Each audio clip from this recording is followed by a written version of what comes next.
Bom dia, Ramon. Vem pra cá. Um prazer te receber aqui. Bom dia, Seja Fabiano. bem-vindo. Prazer é meu sempre. É muito bom estar aqui levando aí dicas de saúde natural para as pessoas.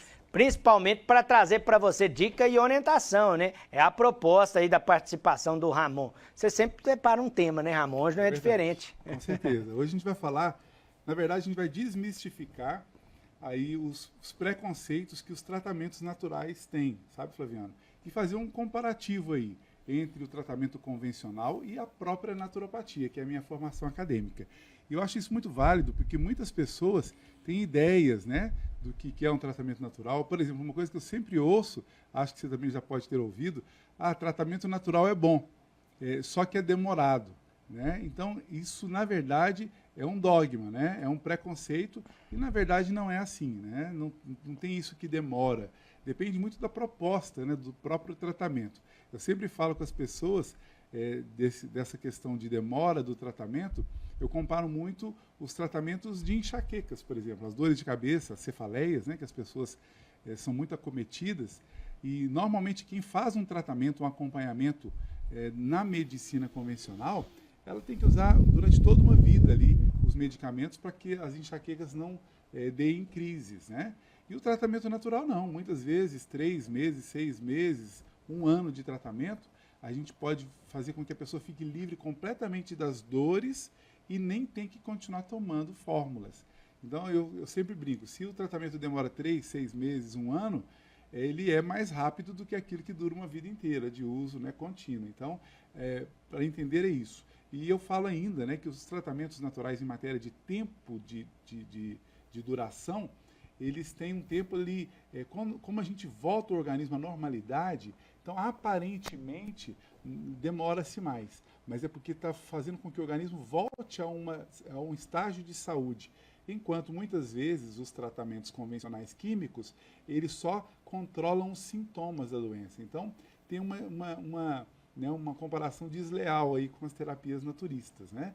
Um analgésico, por exemplo, corta a sua dor de cabeça em 5, 10 minutos, mas a sua dor de cabeça pode voltar. Então, é possível a gente fazer aí um acompanhamento com o tratamento convencional, mas também introduzir ali a naturopatia, os tratamentos naturais, para que você possa promover saúde no seu organismo e aí você ficar livre aí de problemas que duraria aí uma vida inteira. Um outro mito, né, que a gente gosta de salientar, Flaviano, e é importante, é quando usar, né? Muitas pessoas têm os tratamentos naturais como um artigo de luxo. Quando eu puder, quando eu não tiver nada para fazer e tratar. Não é bem assim, né? Por exemplo, pessoas que têm disfunções hepáticas, né? Ela tem ali uma dificuldade digestiva e às vezes toma analgésicos gástricos químicos para conter os sintomas de um problema.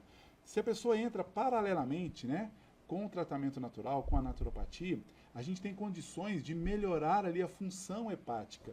A gente entra com propostas, por exemplo, de plantas ou mesmo alguns suplementos vitamínicos e de minerais para poder fazer uma depuração, uma desinflamação do fígado, por exemplo, né? Peguei o fígado como exemplo, e de repente a pessoa tem uma melhora tão boa que ela passa a não precisar mais do analgésico químico que ela tomava anteriormente. Então, na portaria 971 do Ministério da Saúde, de 2006, instituiu aí as PICs, né, práticas integrativas complementares, como forma de tratamento complementar, né, e não somente alternativo, como era chamado.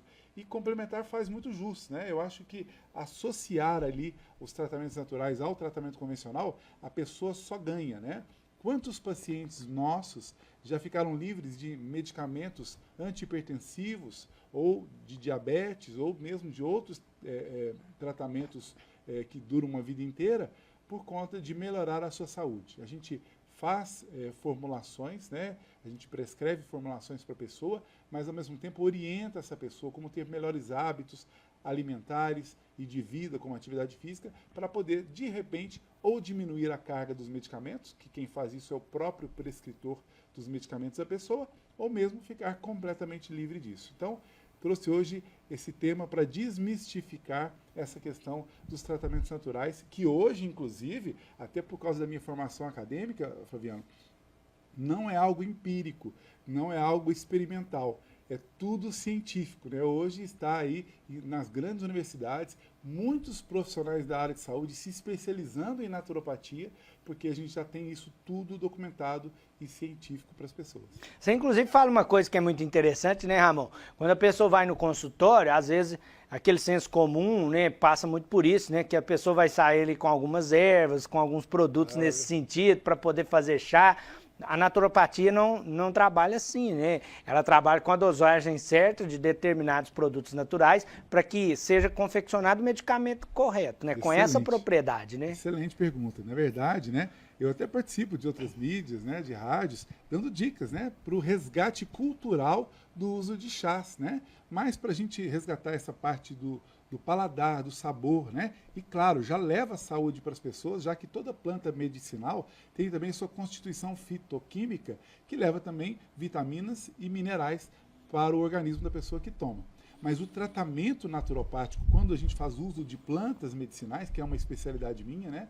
Sou fitoterapeuta, especialista em plantas medicinais, a gente não usa na forma de chás, na maioria das vezes. E por quê? Porque o princípio ativo medicinal, Flaviano, ele pode variar nos chás, né? Por exemplo, a gente sempre recomenda que as pessoas que vão fazer chás colham as ervas antes do sol bater sobre a planta, né? Isso não tem nenhuma crendice. Na verdade, quando o sol bate na planta, ele vai evaporar os princípios ativos medicinais. Então, a pessoa que tem uma planta em casa não vai ter esse controle perfeito. Então, quando a gente precisa, por exemplo, controlar uma pressão arterial, uma glicose ou algo assim, a gente precisa da fórmula precisa, que é só feita em farmácia de manipulação.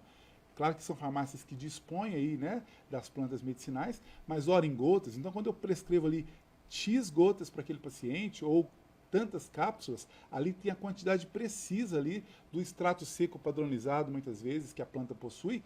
Então, a gente vai ter uma precisão no tratamento. E, claro, né, para contribuir para a praticidade das pessoas. Se a gente passar chás, a pessoa, para fazer o chá, para carregar o chá, vai ter trabalho. E levando tudo numa cápsula, quantas vezes eu coloco ali 8, 10, 12 plantas medicinais com essa precisão da parte bioativa da planta dentro de uma única cápsula. A pessoa vai tomar ali às vezes de manhã e de noite e já vai resolver o problema. Então, tem a praticidade e tem também esse rigor que a gente traz aí sobre a medicina natural.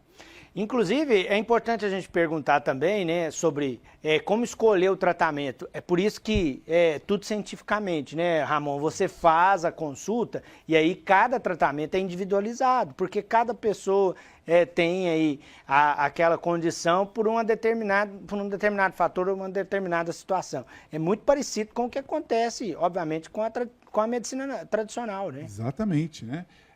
Às vezes, o que foi bom para uma pessoa não é necessariamente bom para outra pessoa. A exemplo do que eu falei ainda há pouco, sobre as dores de cabeça, cefaleias ou enxaquecas, elas têm várias possíveis causas, desde uma disfunção oftálmica, né? Às vezes a pessoa está com um problema de visão e não detectou aquele problema de visão, vai gerar dor de cabeça. É uma causa. Então, o protocolo para essa pessoa de tratamento, né, até que ela vá ao oftalmologista e busque o recurso, é um protocolo. Se a pessoa tem sinusite, né, que é a inflamação desse osso sinus, ela vai ter dores de cabeça frontais, que é outro protocolo. A gente vai montar protocolo para aquele tipo de dor de cabeça. Outra hora ela tem dores de cabeça por disfunções gástricas, né? Por uma gastrite, uma desregulação do pH gástrico, então o protocolo já é outro. E várias outras possíveis causas de dor de cabeça, a hepática, que é do fígado, ansiedades, insônias. Então a gente vai identificar ali, né? A gente fala que a gente faz a chamada anamnese, né? Que é a investigação profunda com aquele paciente, individualizar os seus protocolos e fazer com que ele tome o que ele precisa. Muitas vezes, dois irmãos, né, de mesmos pais biológicos, têm problemas parecidos, todos os dois têm dores de cabeça e, no entanto, o protocolo utilizado pode ser completamente diferente. Então, a individualidade de cada tratamento. E mais, Flaviano, uma coisa bem interessante. As pessoas sempre falam, eu descobri que tal planta me trata, me resolve tal problema. Pode ser mesmo. Só que a pergunta é, qual dosagem? Quantas vezes por dia? Até quando? Então, essa resposta só mesmo um especialista de plantas pode te passar. E não é porque é natural que podemos tomar de qualquer maneira. E o tratamento natural tem contraindicação, Ramon? É também uma pergunta importante ser respondida. Então, por exemplo, eu tenho duas especialidades. Eu tenho a homeopatia e tenho também a fitoterapia, né? A homeopatia não tem efeitos colaterais, não tem contraindicação. Ela tem outros efeitos, mas não esses efeitos perigosos para a saúde. Já as plantas medicinais, a fitoterapia, tem sim efeitos colaterais, né? Não são tão graves e perigosos quanto, por exemplo, efeitos colaterais de medicamentos químicos, muitas vezes, né? Por exemplo, muitas pessoas têm uma sensibilidade grande ao comer abacaxi. Abacaxi, inclusive, faz parte da nossa prescrição aí, né, da naturopatia quando necessário. A bromelina, que é um ativo presente ali no abacaxi, é um poderoso anti-inflamatório, um poderoso dissolvedor de cálculos pelo corpo afora, né, rins, fígado, vesícula, né? Então, mas o abacaxi, algumas pessoas vão comer e vão dar aftas na boca. Esse é o quê? Um efeito colateral do abacaxi, né? A gente sempre conhece alguém que tem esse probleminha. E isso significa que não é legal para a pessoa consumir, porém, isso não vai levar a nenhuma gravidade, nenhum risco para a saúde daquela pessoa. Então, as plantas, a gente toma esse cuidado, né, para identificar ali esses possíveis efeitos e neutralizá-los, ou uma hora com outra planta, ou evitando aquele tipo de planta para aquela pessoa. Diferente desses tratamentos convencionais, né, que trazem aí contraindicações em alguns momentos até graves, né? Até graves, é verdade. E é realmente perigoso. Muitas vezes, os efeitos colaterais podem ser de curto prazo, médio ou longo prazo. Às vezes a pessoa começa a tomar um medicamento e não sente nada, mas com o passar do tempo ela pode ter esses efeitos. Então, claro, quando necessário, aí entra a perfeita conciliação da naturopatia com a medicina convencional. Quando necessário, sim, temos que tomar. Se a pessoa teve uma crise hipertensiva, ela vai ter que tomar um antihipertensivo para controlar a sua pressão. Se ela teve outras crises, sim. Mas não significa que ela está com a sentença de ter que tomar aquilo para o resto da vida. Aí entra a naturopatia, auxiliando a medicina convencional para que a pessoa tenha mais saúde e, porventura, venha a se livrar do tratamento convencional.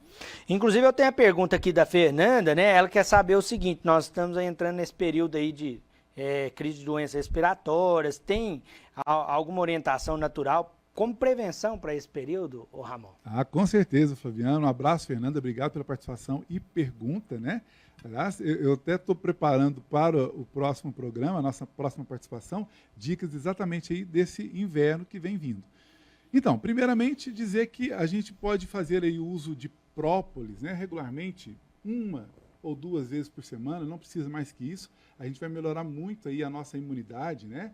As doses adultas são a partir de 40 gotas, viu? Nada de 10 gotinhas. 10 gotinhas é dose infantil. Então, 40 gotinhas 2 vezes por semana, não mais que isso.